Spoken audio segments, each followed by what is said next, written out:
2020년 3월 29일 일요일 코로나19 대응 관련 대구광역시 재난안전대책본부 정례 브리핑을 시작하겠습니다. 확진 환자 발생 현황과 입원 입소 현황에 대해 말씀드리겠습니다. 질병관리본부 발표에 따르면 오늘 오전 0시 현재 대구시에서 발생한 코로나19 확진 환자는 전일 대비 23명이 증가한 6,610명입니다. 현재 확진 환자 1,709명은 전국 57개 병원에서 입원 치료 중이고 1,049명은 생활치료센터에서 치료 중입니다. 확진 판정 후 자가에서 치료 중이거나 대기 중인 환자는 49명입니다. 어제 하루 58명의 환자가 병원에 입원하였고 오늘은 84명이 추가로 신규 입원 및 전원할 예정입니다. 완치 환자들도 계속 늘어나고 있습니다. 어제 하루 완치된 환자는 167명으로 현재까지 완치된 환자는 총 3,701명입니다. 완치율은 약 57%입니다. 한편 총 확진자 6,610명의 감염 유형은 신천지 교인 4,255명, 고위험군 시설 집단 376명, 기타 1,979명입니다. 병원 내 확진 환자 현황에 대해 말씀드리겠습니다. 어제 하루 북구 소재 배성병원에서 1명, 달서구 소재 위더병원에서 1명의 확진자가 추가로 발생하였습니다. 이들에 대해서는 질병관리본부 병원 담당 적각 대응팀과 대구시 역학조사관들이 현장에서 상세한 역학조사와 추가 감염 차단을 위해 조치하고 있습니다. 참고로 오늘 신규 확진자 23명에는 어제 추가 발생한 제2 미주병원과 한사랑 요양병원의 확진자가 17명 포함되어 있습니다. 확진 환자 등 특이사항에 대해 말씀드리겠습니다. 군산의료원에 입원 3월 10일입니다. 입원하여 완치된 확진 환자 1명이 3월 21일 퇴원한 후에 증상이 다시 발현되어 대구의료원 선별진료소에서 재검사를 실시한 결과 양성으로 재확정 판진을 3월 26일 받았습니다. 현재 재확진 환자는 계명대 대구동산병원에 입원 치료하였으며 역학조사 과정에서 환자의 이송을 담당했던 택시기사가 밀접 접촉자로 분류되어 진단검사를 실시하였으며 검사 결과 음성으로 판정되었습니다. 감염병 전문가들에 따르면 코로나19 완치 후 재발되는 사례가 있는 것으로 보고되고 있고 실제 타 지역에서도 완치 후 재발되는 사례가 간혹 언론에 보도되고 있습니다. 따라서 완치되어 퇴원 후에도 발열, 호흡기 증상에 대해 자가 모니터링하고 증세가 발현되는 경우 즉시 구군보건소에 신고하여 주시기 바랍니다.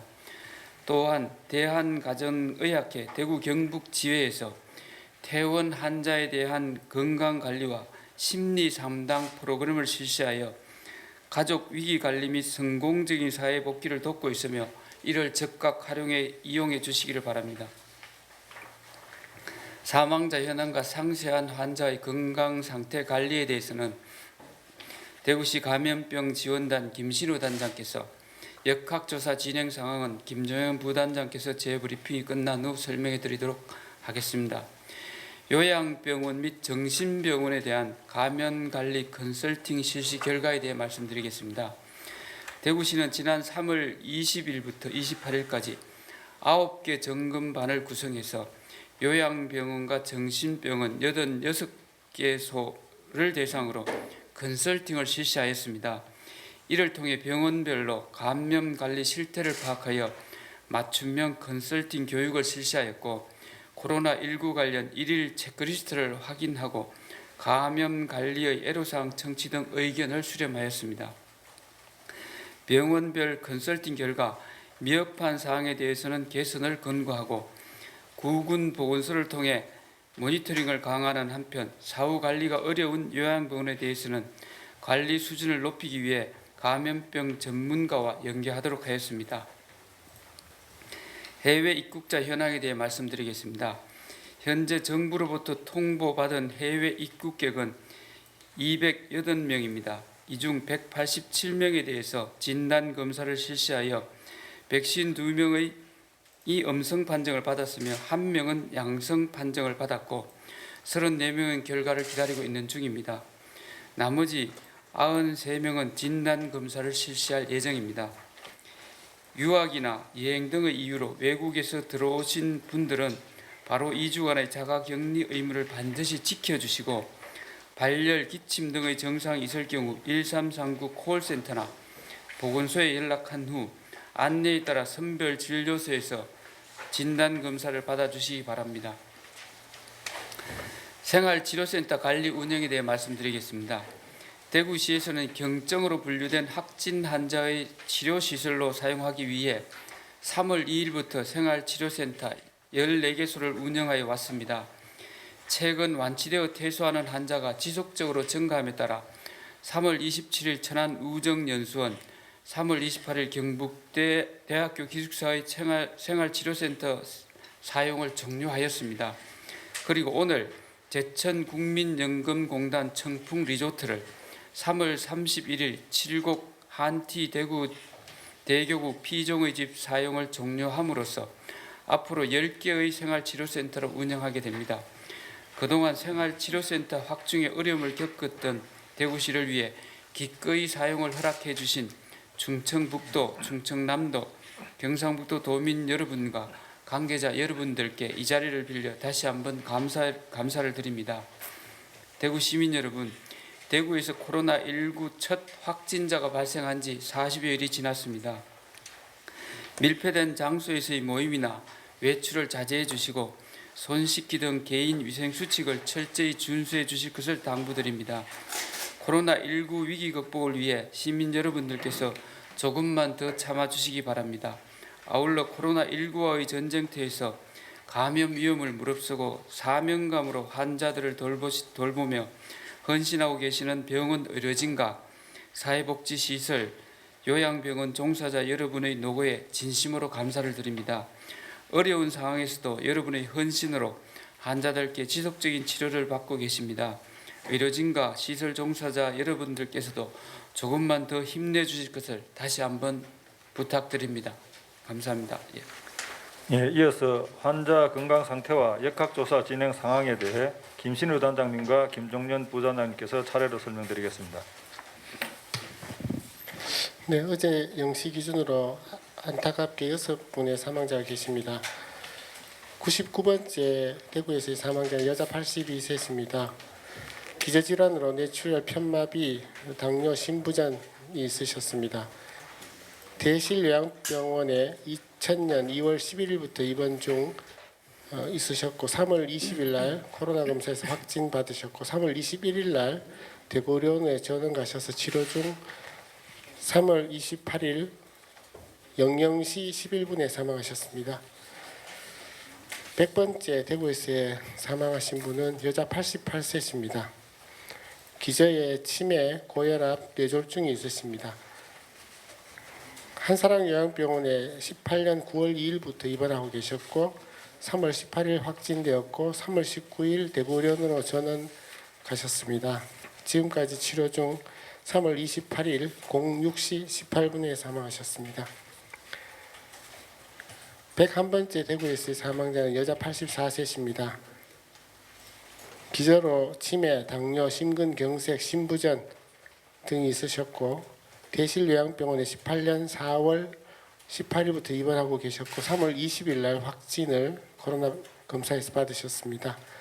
3월 22일 날 대구의료원으로 전원 가셨으나 지금까지 치료 중 3월 28일 09시 36분에 사망하셨습니다. 102번째 대구에서의 사망자는 여자 82세입니다. 발열이 있고 한 것은 2월 19일이었고 2월 25일 코로나 검사를 받으셔서 2월 26일 날 확진을 받으셨는데 2월 27일 대구 보훈병원에 가셨다가 그날 동산병원 중환자실로 이송되셨습니다. 지금까지 치료 중에 3월 28일 12시 32분에 사망하셨습니다. 기저에 만성 신부전이 있으셨습니다. 103번째 대구에서의 사망자는 남자 78세입니다. 기저에 고혈압 당뇨가 있으십니다.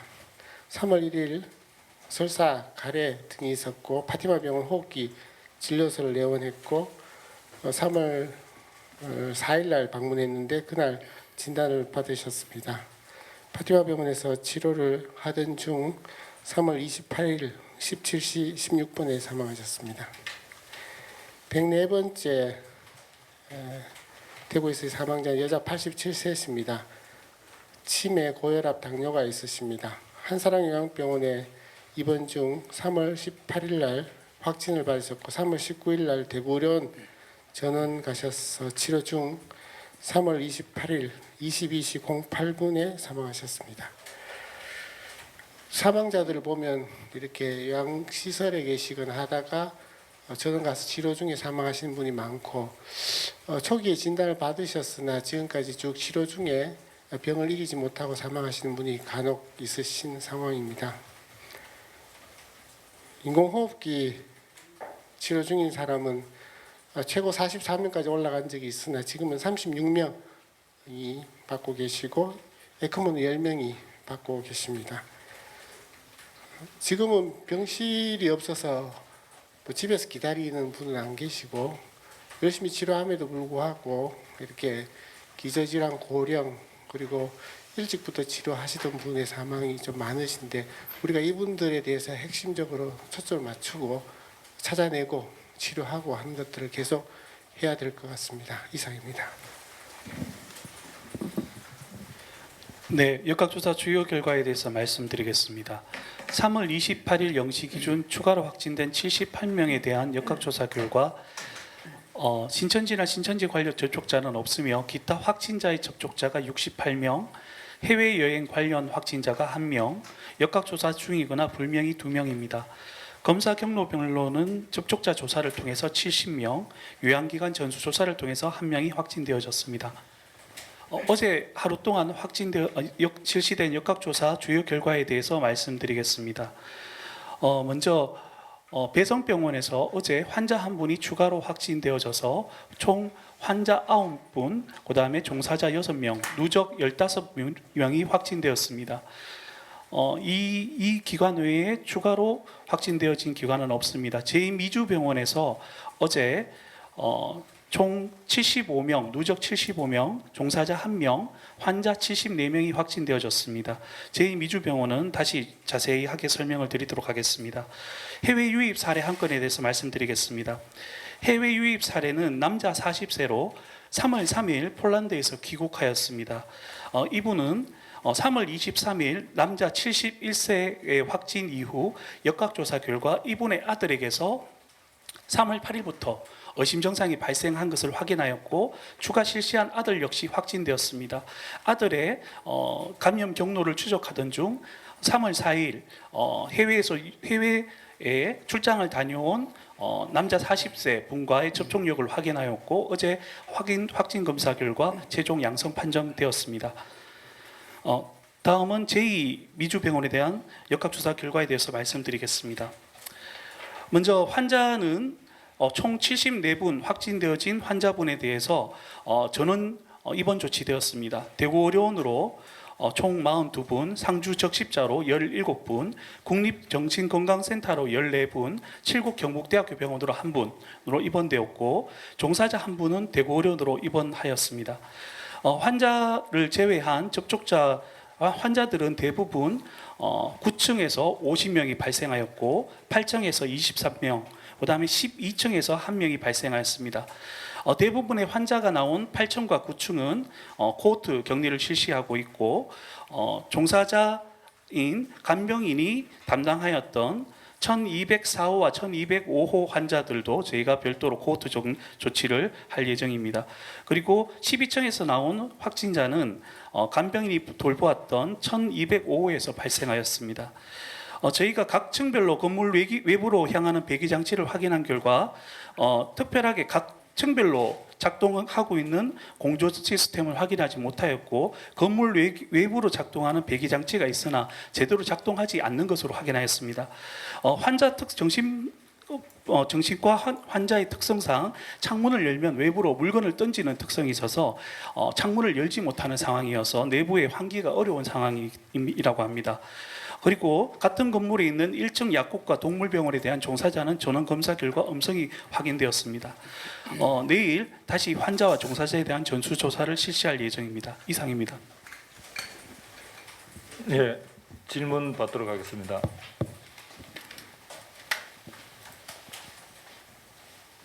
예, TV조선 이신철 기자님.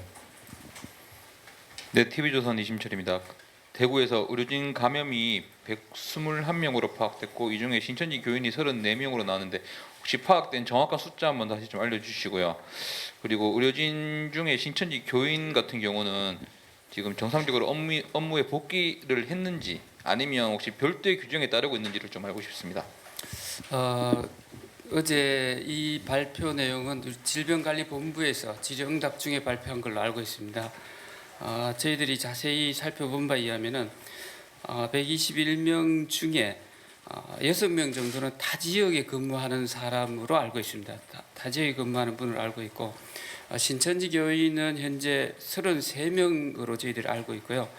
이분들은 주로 2월 20일부터 3월 4일까지 확정 판정을 받았습니다. 그래서 신천지 전수 조사 과정에서 확인된 내용들이고 이분들은 이미 근무에서 배제되어 있던 상태였습니다.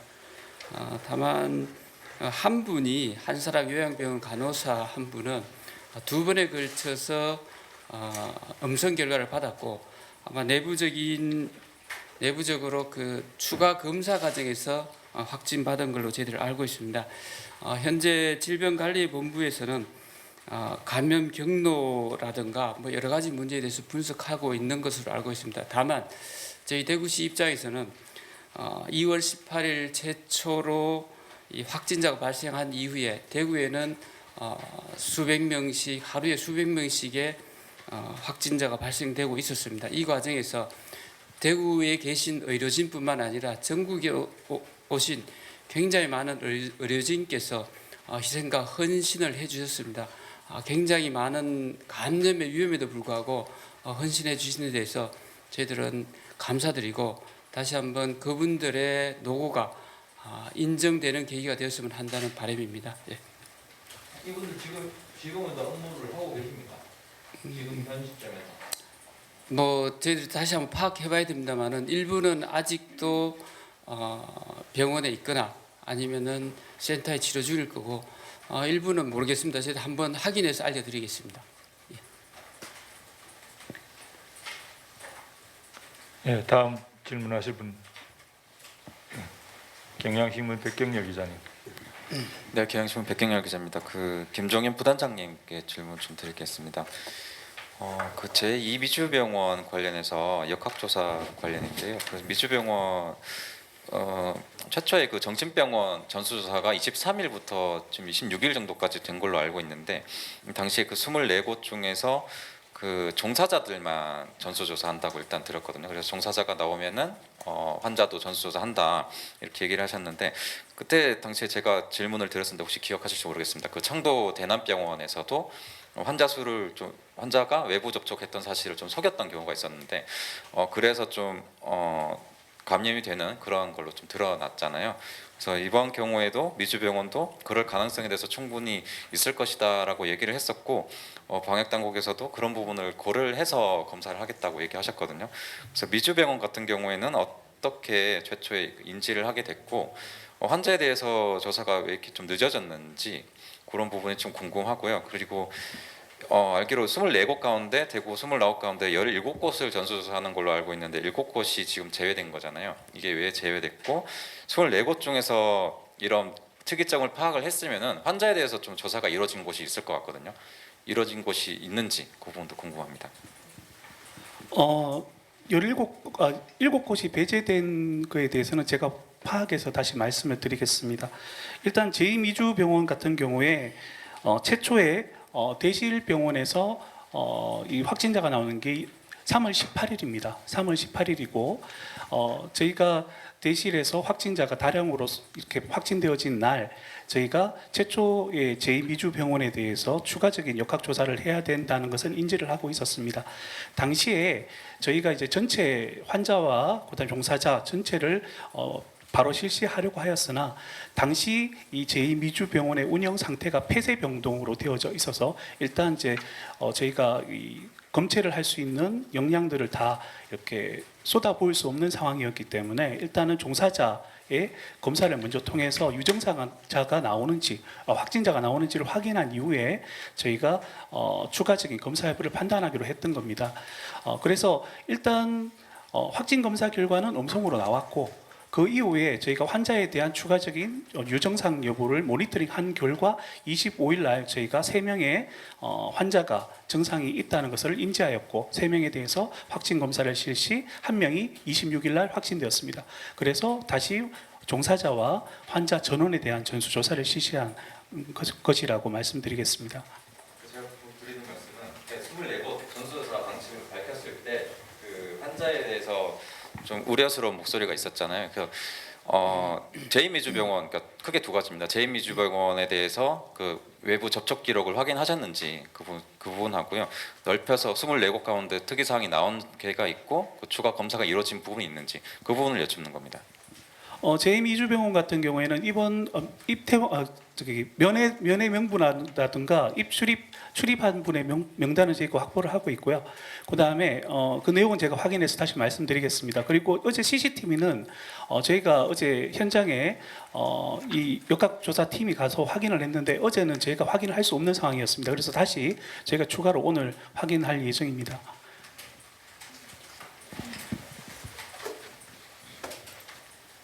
네, KBS 이한희 기자님. 네, 안녕하세요. KBS 이한희 기자입니다. 그 군산의료원에 입원했다가 다시 이제 재확진된 환자의 사례 좀 자세하게 알고 싶은데 여기 대구에서 이제 완치 판정 뒤 재확진된 첫 사례인지 그리고 다른 지역에서는 좀 이런 사례가 종종 나오고 있는 것으로 알고 있는데 이런 환자들의 어떤 좀 공통된 특이 사항이 있는지 이런 환자들을 우리가 관리를 하기 위해서 어떤 점을 좀 앞으로 더 주목을 해야 되는지 궁금합니다. 네. 예, 제가 말씀드리겠습니다. 어제 군산의료원에서 퇴원한 환자 확진자분은 여자 37세 환자분입니다. 이분은 2월 27일 신천지 전수조사 통해서 확진이 되셨고 3월 12일부터 3월 21일까지 군산의료원에 입원 치료 후 2번의 음성 판정을 받아서 격리 해제되셨습니다. 그 이후 대구로 택시를 통해서 이동하셨고 당시에도 증상은 전혀 없었던 상황입니다. 22일 발열 한 38도 정도의 발열이 본인이 인지하기 시작하셨고 그 이후 24일 날 계속 발열이 지속되어서 119 신고를 통해서 대구의료원에 가서 선별진료소에서 검사를 하셨습니다. 이후에 이제 양성으로 판정이 되어졌습니다. 아까 말씀하신 앞으로 이런 대구에서 이런 이제 확진 후 치료나 치료 후 이제 완치 판정 이후에 재감염, 재발이 의심되는 사례는 지금까지 저희가 파악하기로는 4건으로 알고 있습니다. 4건으로 알고 있고 이들에 대해서는 어떠한 공통점이 있는지는 좀 더 저희가 정리를 해서 말씀을 드리도록 하겠습니다. 추가로 저희가 좀 당부드리고 싶은 부분들은 일단 입원과 입소 환자의 증상 소실 및 검사 결과에 대해서 저희가 좀 더 격리 해제의 지침들을 좀 더 철저하게 좀 따라줄 것을 좀 부탁을 드리는 부분이 있고요. 완치 후 격리 해제되어진 환자분들도 증상에 대한 자가 모니터링을 좀 철저하게 해주셔서 혹시라도 의심 증상이 발생하는 경우에는 다시 한번 확진 검사를 받을 수 있도록 해주실 것을 당부드리겠습니다. 특히 저희가 가정의학회에서 퇴원 환자에 대한 건강 상담 시스템을 구축해서 운영하고 있습니다. 그래서 이런 시스템을 이용하여서 의사 선생님들과 상담을 받으신다면 좀 더 철저하게 관리를 할 수 있을 것으로 생각됩니다. 역학조사 결과 나왔나요? 재감염 경로는 어떻게 되는지? 재감염이라고 보기보다는 저희가 이제 음성으로 판정하는 것은 검사에서 이 수치가 일정 기준 밑으로 떨어지면 음성으로 판정하게 됩니다. 그래서 이 검사가 완전 0이 아니기 때문에 검사 기준 밑으로 떨어졌다가 다시 한번 위로 올라간 그런 사례로 해석을 좀 하고 있습니다. 예, 오마이뉴스 조정훈 기자님. 예, 오마이뉴스 조정 기자입니다. 오늘 그 확진자가 지금 23명이고 지금 신규 입원 및 전원할 예정인 환자가 84명이라고 했는데 그러면은 그 자가격리된 환자는 이제 없어지는 건지 확인 좀 부탁드립니다. 예, 저희들 현재 자가격리 대기 중인 환자는 49명입니다. 그리고 저희들 오늘 하루 입원할 환자가 84명입니다. 그래서 저희들 뭐 자가격리 하시는 분들은 나름대로 굉장히 많은 사정들이 있습니다. 우리 자녀를 돌보거나 아니면은 또 이 재검사 기간이 얼마 남지 않은 경우 또 부모를 돌보시는 분들 굉장히 나름대로 사정들이 있습니다. 그래서 완전히 자가격리 상태가 해제되지는 않는다는 말씀 드리겠습니다. 예, 마지막에 뉴스민 이상훈 기자님. 네, 뉴스민 이상훈 기자입니다. 현재 전수조사가 진행되고 있는 뭐 병원이나 아니면 직업군이나 이게 진행되고 있는 현황이 현재 어떻게 되는지 알려주시면은 좋을 것 같고, 한 가지 더 지금 중증 환자가 아까 단장님께서 줄어들었다라고 표현을 하셨는데 이게 치료가 돼서 줄어들었다는 의미인지 아니면 사망을 하셔서 줄어들었다는 의미인지도 좀 설명 부탁드립니다. 현재 전수조사가 진행되고 있는 부분은 간병인들입니다. 현재 대학병원과 2차 종합병원을 중심으로 해서 간병인에 대한 전수조사를 실시하고 있고요. 한 80에서 90% 정도 완료됐습니다. 완료된 결과가 나오는 대로 자세한 내용을 알려드리도록 하겠습니다. 현재 요양병원에 관해서는 요양병원과 정신병원에 관해서는 요양병원은 현재 완료를 했습니다. 종사자와 환자들에 대해서 전수를 완료를 했고 다만 이분들에 대해서 추가 확진자가 발생한 병원에 대해서는 3, 4일 간격 일주일에 약 2번 정도 다시 한번 재검사를 실시하고 있는 중입니다. 그리고 요양병원에 대해 정신병원에 대해서는 현재 전수조사를 어제부터 실시하고 있다는 말씀 드리겠습니다. 예, 다음 질문하실 분이요. 중환자가 줄어드는 것은 그 두 가지 다입니다. 신환자의 발생은 줄어들고 기존에 열심히 치료하시던 분들이 인공호흡기를 떼고 다시 정상적으로 산소를 하시는 분들이 더 많습니다. 인공호흡기 다신 분 중에서 몇 퍼센트로 이렇게 갈라지는지는 아직 통계를 정확하게 내지는 않고 있어요. 그러나 그런 것도 연구 주제 중에는 하나고요. 일부가 돌아가신다라고 이해하시면 될 것 같고요. 그래서 말씀드렸다시피 신환은 줄고 기존에 치료하시던 분은 결과가 나오고 빨리 돌아가시는 분들은 연세가 많고 요양시설에 있던 분들이 돌아가시고 이렇게 해석하시면 됩니다. 예, TBC 김영우 기자님. 수고 많으십니다. 김정현 부단장 질문 드리겠습니다.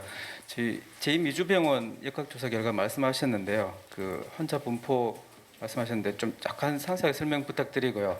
공조 시스템 통한 전파 가능성 어느 정도 보시는지, 그리고 대실요양병원에 대해서도 좀 설명 부탁드리겠습니다. 공조 시스템 부분은 저희가 오늘도 역학조사를 나가서 다시 한번 전체적으로 점검을 할 예정입니다. 그 부분에 전문가분께서 직접 나가시기 때문에 일단 어제 저희가 현장에 나가서 확인한 바로는 건물 전체를 작동하는 공조 시스템은 없는 것으로 확인을 했고, 각 건물청마다 외부로 나가는 이제 환풍기가 있는 것으로 확인했습니다만은 이게 제대로 작동하고 있는 것으로는 작동하지 않는 것으로 저희가 파악하였습니다. 특히 아까 말씀드렸듯이 위에 제2미주병원 같은 경우에는 창문을 좀 열 수 없는 상황이기 때문에 안에 환기가 잘 되지 않아서 좀 상당히 좀 밀집된 그런 이제 공기의 특성을 좀 보일 가능성은 있습니다. 그래서 이 부분들은 저희가 좀 더 확인을 해봐야 될 특성이고요. 일단 1층에서 저희가 종사자들은 전원 음성이 나왔습니다. 그래서 이 공조에 의한 공기 감염의 가능성도 완전히 배제하고 있지는 않습니다만 여러 가지 각도로 저희가 감염의 경로를 추적하고 있습니다. 예, 매일경제 우성덕 기자님. 네, 저 매일경제 우성덕 기자입니다. 그 지금 요양병원과 적진병원에 대한 감염관리 컨설팅을 실시했다고 하셨는데 여기 보면 이제 감염관리 애로사항 청취를 했다고 이렇게 저 브리핑 자료에 나와 있습니다. 혹시 그 지금 그 요양병원이나 정신병원에서 감염관리를 하는 데 있어서 지금 뭐 어떤 부분이 가장 어렵고 힘든지 거기에 대해서 좀 한 말씀 부탁드리겠습니다. 정신병원과 요양병원은 기본적으로 저희가 항상 왜 이 병원들에서 감염 관리가 잘 안 되느냐라고 많이 이렇게 의문점을 가지시는데요. 이 병원의 감염 관리할 수 있는 역량을 상급 종합병원의 감염 관리 역량하고 같은 수준으로 비교를 하시면 안 됩니다. 기본적으로 감염 관리를 전담할 수 있는 그런 저희 전문가들이 사실은 이런 병원에는 없습니다.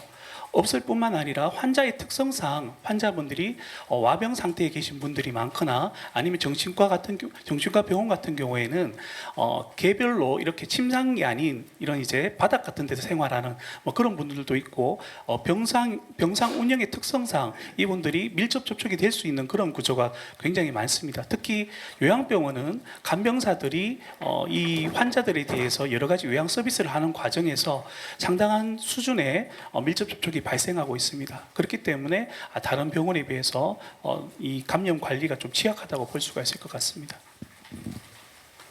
네, 추가 질문사항 없으시면은 정례 브리핑에 대한 질문은 여기까지 받도록 하고 이어서 우리 경제부시장께서 긴급 생계자금 지원 관련 상세한 그 브리핑을 하도록 하겠습니다.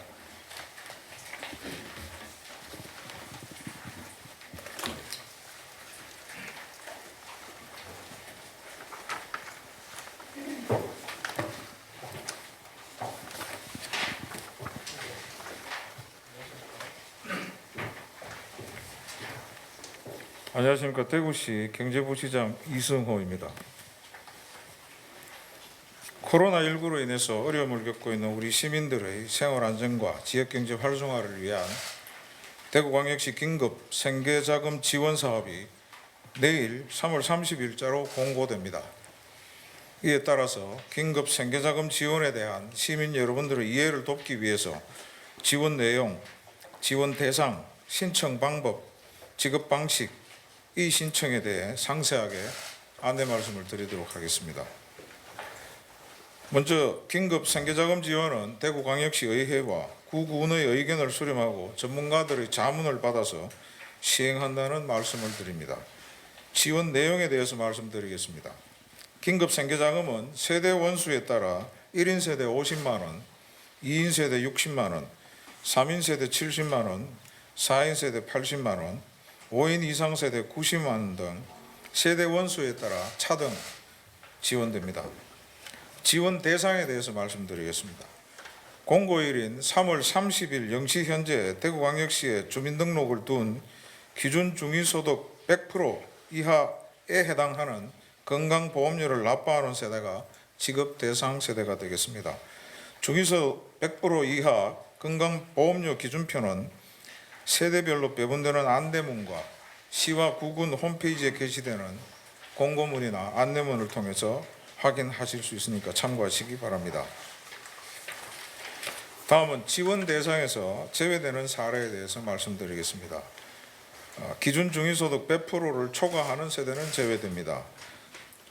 그리고 정부나 대구시의 다른 프로그램에 의해서 지원을 받고 있는 기초생활수급자, 차상위 계층, 긴급복지지원 수급자, 실업급여 수급자, 그리고 감염병 예방법에 따라 코로나19로 14일 이상 입원 또는 격리된 자가 있는 세대, 그리고 정규직 공무원 및 교직원, 공공기관 임직원이 있는 세대는 제외됩니다.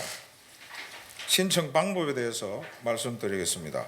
신청 기간은 4월 3일부터 5월 2일까지 30일간이고 온라인과 방문 신청 모두 가능하도록 되어 있습니다.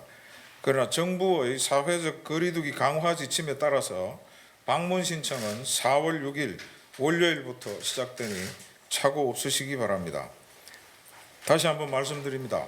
온라인 신청은 4월 3일부터 시작되지만 방문 신청은 4월 6일 월요일부터 시작된다는 점을 꼭 기억해 주시기 바랍니다. 온라인 신청은 대구시 긴급 생계자금 신청 시스템에서 신청하시면 되는데 저희가 다양한 경로를 통해서 이 홈페이지 주소를 알리겠습니다만은 이 주소를 기억하지 않으시더라도 시와 구군 홈페이지 배너나 팝업창 링크를 통해서 접속하시면 편리하다는 안내 말씀을 드립니다. 방문 신청은 가까운 대구은행, 농협, 우체국 등에서 방문 신청하실 수 있고 행정복지센터에서도 방문 신청을 할 수 있습니다. 세대주나 세대원 모두가 신청하실 수 있습니다. 접수 시간은 대구은행과 농협은 금융기관이기 때문에 오전 9시 30분부터 오후 3시 30분까지, 우체국과 행정복지센터는 오전 9시부터 오후 6시까지입니다. 평일에 신청에 어려운 분들을 위해서 행정복지센터에서는 토요일, 일요일도 접수를 받고 있습니다. 이 점도 기억하시면 되시겠습니다. 신청서는 최소한의 내용만 기재하도록 하였고 장애인, 고령자, 거동 불평하신 분 등 직접 방문해서 신청이 어려운 경우에는 찾아가는 접수 절차를 따로 마련하였습니다. 그리고 이 신청 절차도 마련해서 시민들의 불편이 최소화되도록 준비하였습니다. 긴급 생계자금은 선착순으로 지급하는 게 아닙니다. 대상자가 되시면 신청 순서에 관계없이 모두 지급된다는 말씀을 꼭 드립니다. 다음은 지원금 배부와 수령에 대해 말씀드리겠습니다. 앞서 말씀드린 대로 지원금은 세대 원수에 따라 50만 원에서 90만 원까지 차등 지급되는데 50만 원은 정액형 선불 카드로 지급하고 50만 원을 초과하는 금액은 온누리 상품권으로 지급합니다. 지급은 4월 10일부터 시작하여 5월 9일까지 지급합니다. 등기 우편으로 수령하시거나 아니면 주소지 관할 행정복지센터를 직접 방문하셔서 수령하실 수 있습니다. 신청을 하실 때 등기 우편이나 방문 수령을 선택하시도록 되어 있습니다. 그렇지만 사회적 거리두기에 참여하여 안전도 확보하고 편리하기도 한 집에서 온라인으로 신청하고 집에서 등기 우편으로 수령하는 방식을 선택해 주실 것을 적극 권장해 드립니다. 현장 수령은 개인별로 문자 통보해 드리는 날짜에 주소지 행정복지센터를 방문하여 수령하실 수 있습니다. 반드시 문자로 통보된 수령일자 그 이후 날에 방문하여 수령하여 주시기를 당부드립니다. 선불 카드는 7월 31일까지 대구와 경북 지역 내에서만 사용이 가능하고 온라인 쇼핑몰 결제나 유흥업종, 사행업종, 백화점, 대형마트 등에서의 사용은 제한됩니다. 온누리 상품권은 상품권에 기재된 유효기간과 이용 조건을 따라 사용하시면 되겠습니다. 생계자금을 선불카드 및 온누리 상품권으로 지급하는 이유는 코로나19로 많은 피해를 입은 지역의 자영업자와 소상공인들의 가게에서 신속하게 사용하도록 하여서 지역경제 활성화의 선순환 구조를 만들고 경제회복의 효과를 극대화하기 위한 것이라는 점을 양해해 주시기 바랍니다. 다음 이 신청에 대해서 말씀드리겠습니다. 긴급 생계자금 신청이 접수되면 검증을 거쳐서 지원 대상 여부를 문자로 안내해 드립니다.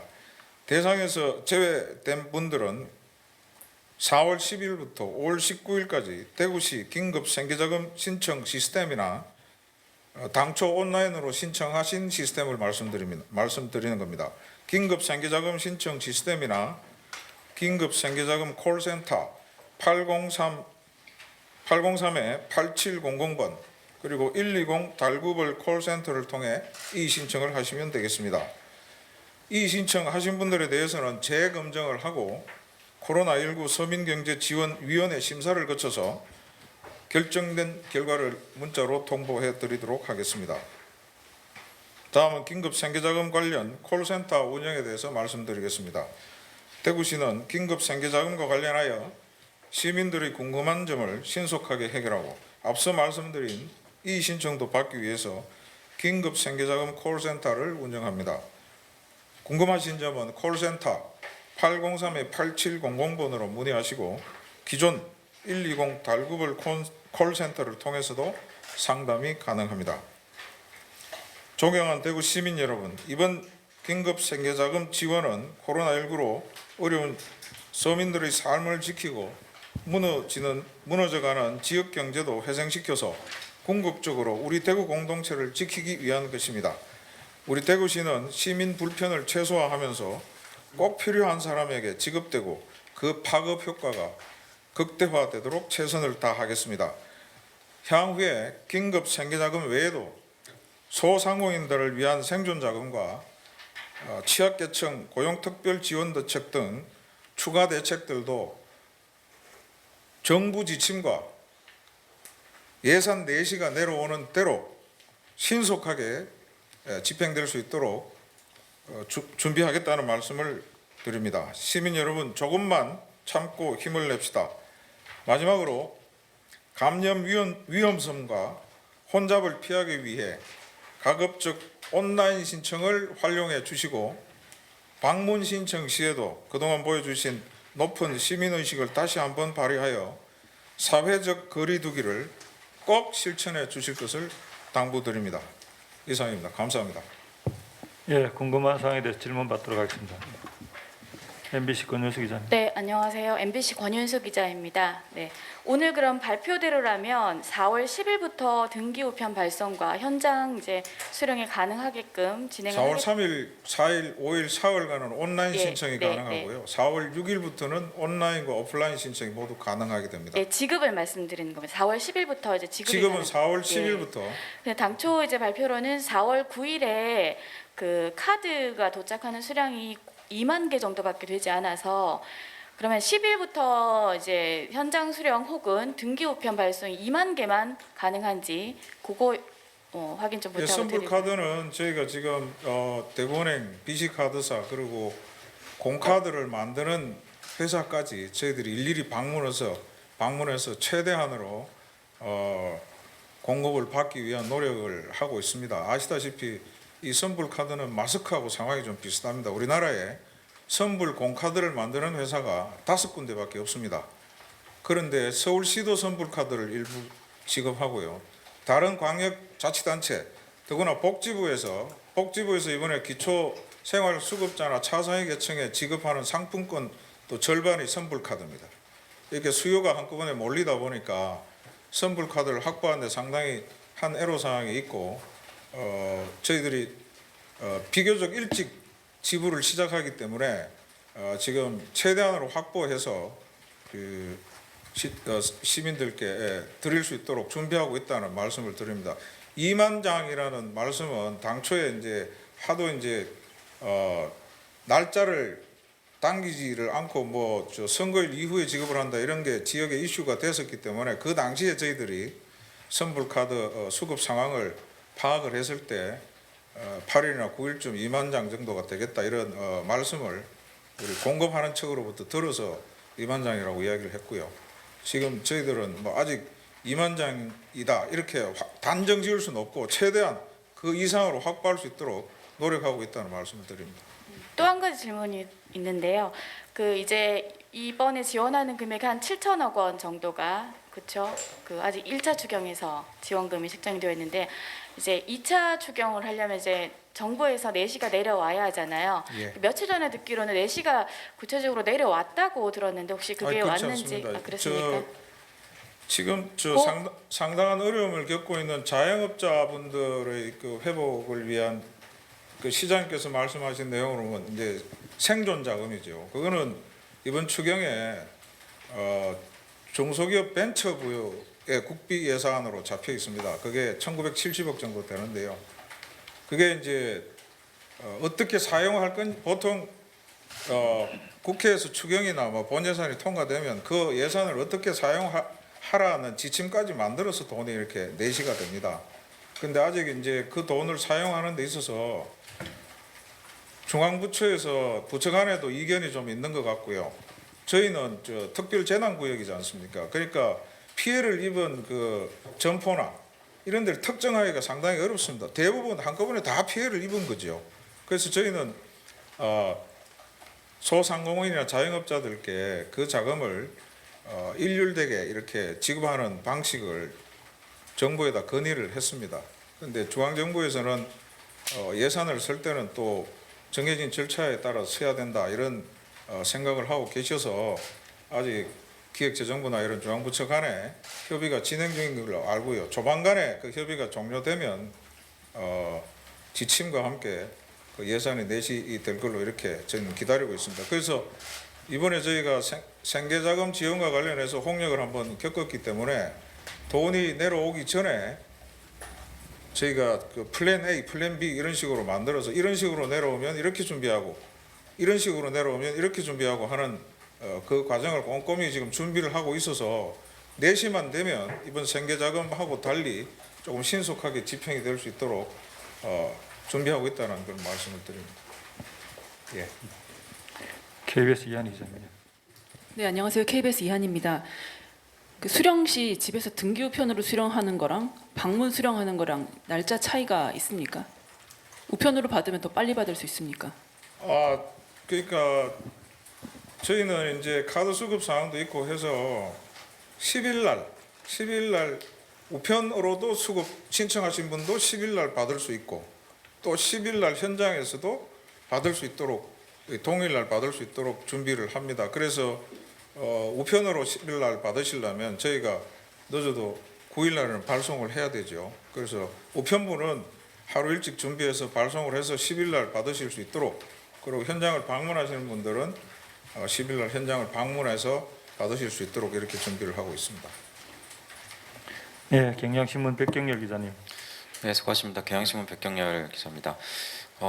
그 부시장님 오셨으니까 질문인데요. 이게 좀 지적 많이 받으셨을 것 같은데 그 지원 기준 관련해서 좀 기준을 좀 더 촘촘히 했어야 되는 거 아니냐 뭐 이런 지적이 좀 나왔던 걸로 알고 있습니다. 그래서 지금 1인 가구 같은 경우에 중위소득 100%로 하면은 최저임금보다도 좀 한 4만 원 정도 낮은 걸로 알고 있는데 이런 문제가 있고 2인 가구 이상인데 뭐 좀 외벌이라거나 아니면은 부부가 같이 좀 자영업을 하는 경우에는 좀 지원 금액이 10만 원씩밖에 차이가 없잖아요. 그래서 조금 대책이 좀 미진한 게 아니냐 이런 지적이 좀 있었던 걸로 알고 있는데 이런 부분 좀 고려가 됐을 건데 지금 현재 상황에서는 좀 바꿀 수는 없다고 생각이 들거든요. 그래서 혹시나 4월에 혹시 2차 추경 때 이런 부분들을 좀 보완할 수 있는 대책이 있을지 이런 생각 중이신 게 있을지 좀 궁금하고요. 그리고 추가로 좀 브리핑 듣다 생각이 든 건데 우편으로 좀 할 수 있도록 좀 권유를 하셨잖아요. 권장을 하셨잖아요. 그럴 경우에는 지금 좀 집배원분들의 좀 업무가 크게 부담이 될 수 있을 것 같은데 이런 부분들에 대한 좀 고려책이 있는지 궁금합니다. 그 대상 선정 기준은 저희가 보험료 납부 금액을 기준으로 했습니다. 지금 이게 보건복지부에서 각종 바우처 사업을 할 때 보험료 납부 금액을 기준으로 해서 이렇게 하기 때문에 그 방식을 저희가 차용을 했다 이런 말씀을 드리고요. 지금 일부 아까 말씀하신 대로 기준 금액이나 이런 게 최저임금보다 적은 거 아니냐 이런 말씀들이 있습니다. 그래서 당연히 2차로 할 때 당연히 그 부분을 감안을 해서 한번 해보면 다음번 할 때는 경험을 통해서 배운 걸 반영을 해서 더 서비스가 나아지도록 이렇게 노력을 해야 되겠죠. 당연히 그렇게 하겠다는 말씀을 드리고 우체국은 저희들이 그래서 일찍부터 상의를 했습니다. 그래서 우체국 한 군데서 다 취급하는 게 아니고요. 우리 대구에 그 구청이 8개 있는데 구군이 8개 있는데 우체국 7군데를 통해서 발송이 됩니다. 그래서 사전에 저희가 우체국 측하고 우정본부 대구 경북 본부하고도 충분히 협의를 해서 이런 수요가 있다는 걸 알려드렸기 때문에 또 신속하게 처리할 수 있도록 봉투라든지 이런 것들도 우체국하고 상의해서 신속하게 처리할 수 있도록 우체국에도 일손을 좀 덜 수 있도록 이렇게 봉투나 이런 것도 디자인을 했습니다. 그래서 미리 이제 협의를 했고 그래서 우체국에서도 지금 준비를 하고 있을 것이기 때문에 발송하는데 크게 지장이 생기지는 않을 걸로 이렇게 생각을 합니다. 네, 추가 질문 없으시면은 마쳐도 되겠습니까? 예, 이상 한 분 더 할까요? 예. 그 디자인을 달리했다는 말씀이 그걸 이 생계자금을 우선적으로 발송할 수 있도록 어떻게 시스템을 마련했다는 말씀인가요? 봉투 디자인을 달리했다는 말씀이 어떤 말씀인지? 봉투에 이제 우체국에서 봉투에 이런 봉투 겉모습에 이런 문구나 이런 걸 넣어주면 처리하는데 신속하게 할 수 있다고 이야기한 점이 있어서 그런 것들을 다 저희가 봉투를 만들면서 반영을 해서 만들었다 이 말씀입니다. 예. 예, TBC 김영우 기자님. 네, 수고 많으십니다. 어제 보도 보셨을 텐데요. 그 시민 중 한 분이 좀 분신 시도를 했다는 걸 접하셨을 텐데 보시고 좀 어떻게 느끼셨는지, 그리고 지금 시기가 가장 저희가 제일 빠르다고 보시는지 좀 말씀 부탁드리겠습니다. 지금 시기는 뭐 아마 경기도가 제일 빠를 겁니다. 경기도는 그냥 검증 절차 없이 가구 수에 따라 그냥 드리는 거기 때문에, 그리고 또 경기도는 지역사랑 상품권으로 이렇게 드리기 때문에 경기도가 제일 빠를 것이고요. 서울시하고 우리는 비슷할 걸로 봅니다. 서울시하고 저희가 차등 지급하는 문제라든지 여러 가지 모델이 비슷하기 때문에 검증하는 절차도 비슷하고 이렇게 해서 서울시하고 저희는 비슷하게 지급이 될 것 같고요. 그 외에 지금 뭐 경상남도, 경상북도 요 최근에 발표한 그런 기초나 광역자치단체들보다는 지급 시기가 우리 시가 빠르지 않겠나 이렇게 생각을 합니다.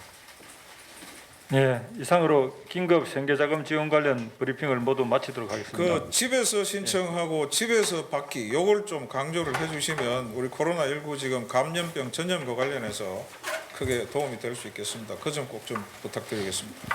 감사합니다.